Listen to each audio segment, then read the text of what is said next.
Surface area of prisms and cylinders. Well, all of these, I don't know if the actually does it justice, but we can find the surface area of any of these shapes, and notice how they all have something in common. They all have two bases. They have a top and a bottom, and they have sides. Now let's take these out, because these are actually circular cylinders. So let's take these out for a minute. Look at all of those. These are all prisms because they have polygons for bases. Triangular prism, square prism, pentagonal, hexagonal, octagonal, rectangular prisms, square prism, which is actually a cube. And so, since there are two bases, we can find it. Now, and notice how something else they have in common. All of their sides, let's turn it like, well, it's still not going to matter. All of their sides are made up of, it's cube special, all of the sides are made up of rectangles. And so that we'll get to in just a minute. So let me get all my shapes out of the way. So here we go. We'll start with a good old-fashioned rectangular prism. Now, of course, there are specific formulas for several of these that you can use. It's not bad to use the formulas, but here's what I say. Let's say you forget how to do the formula, you can always reason through it. Or if you remember one formula, maybe for the rectangular prism, but you don't for the cylinder, you can still reason through it and be able to answer. So, to find a rectangular prism, and remember, first of all, surface area is just the area of everything on the outside. Like, imagine if you were to dip this in chocolate. It's the surfaces that it would cover. Volume, on the other hand, is everything inside. Surface area is a little bit more difficult or tedious to find. But anyway, the way you find it is, notice how you've got, I mentioned before, you've got sides, which is called lateral surface area. And then you've got the total surface area that would include the base. Well, the formula is, make sure I'm still on screen here. Yeah, okay. The formula is 2 length times width plus 2 width times height plus 2 length times height. And notice how that all you're doing is 2 times length times width. Well, that's like you're saying the top and the bottom. Then you have the sides, width and height, length and height. So basically, you've got 2 of those, 2 of those, 2 of those, and you're adding them all up. So that's the specific formula for it.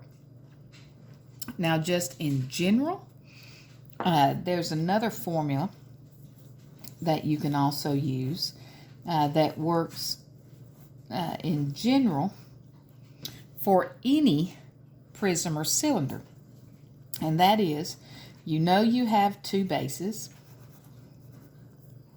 So 2 bases, and remember capital B means area, plus the lateral or the sides surface area. And to find the lateral surface area or the sides, it's just the perimeter of the base times the height. Make sure I'm not going off on me. So you can say plus pH, not to be confused with pH in chemistry. So let's just work one. Let's say 5, 2, and 3. You could plug it in the formula. 2 times 5 times 2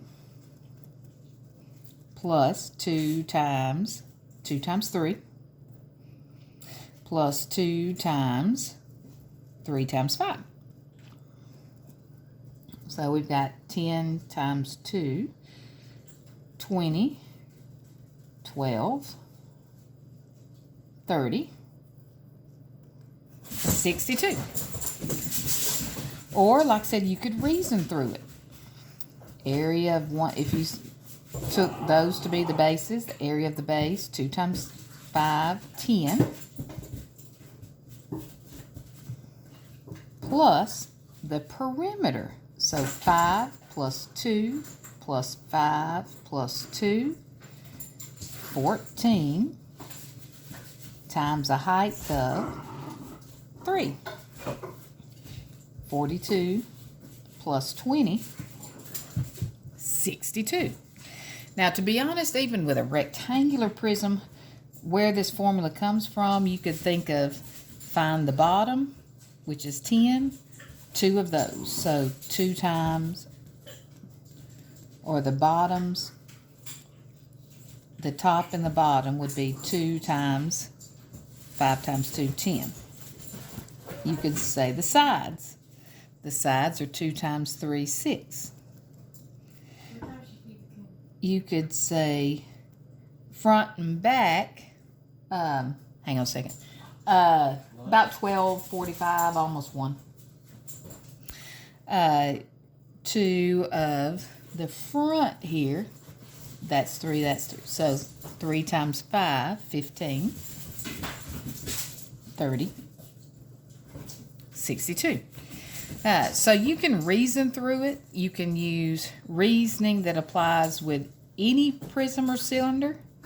You could know the specific formula for a rectangular prism. It is totally up to you.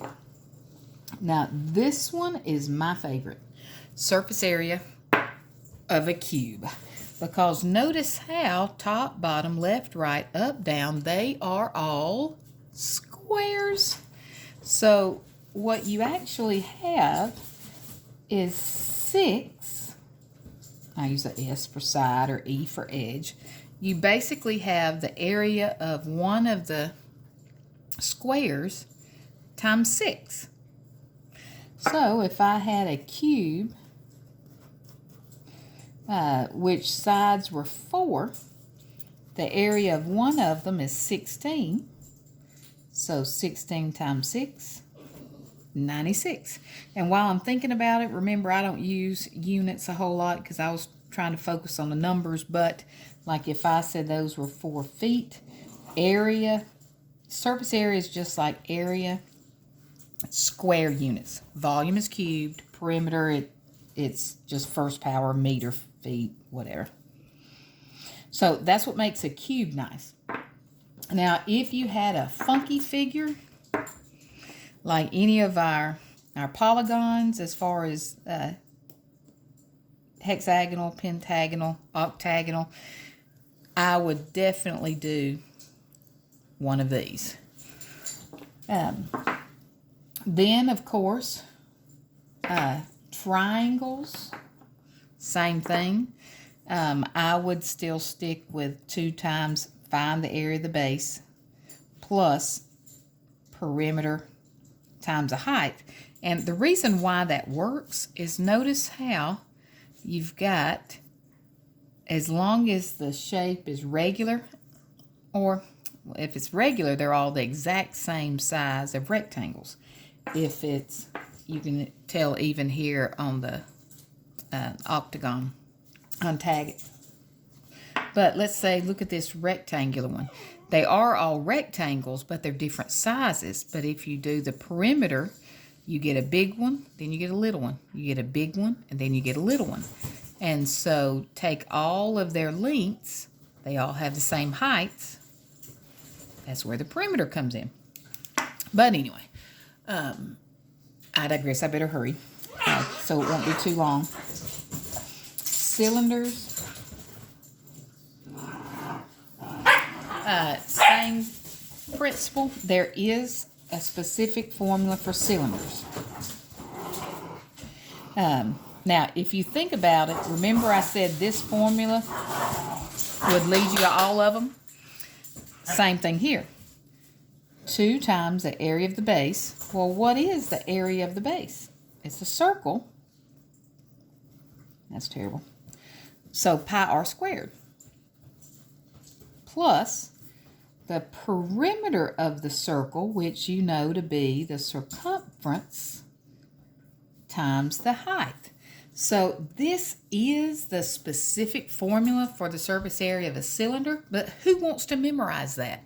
So rather than memorize it, we'll say the area of the base, pi r squared, or 36 pi, and there's 2 of them, so times 2, 72 pi. So that's the basis. Well, now I want to get the lateral, or the sides. Perimeter is just circumference, so 2 pi r, height of 10. So 60 times 2, 120 pi. Add them up.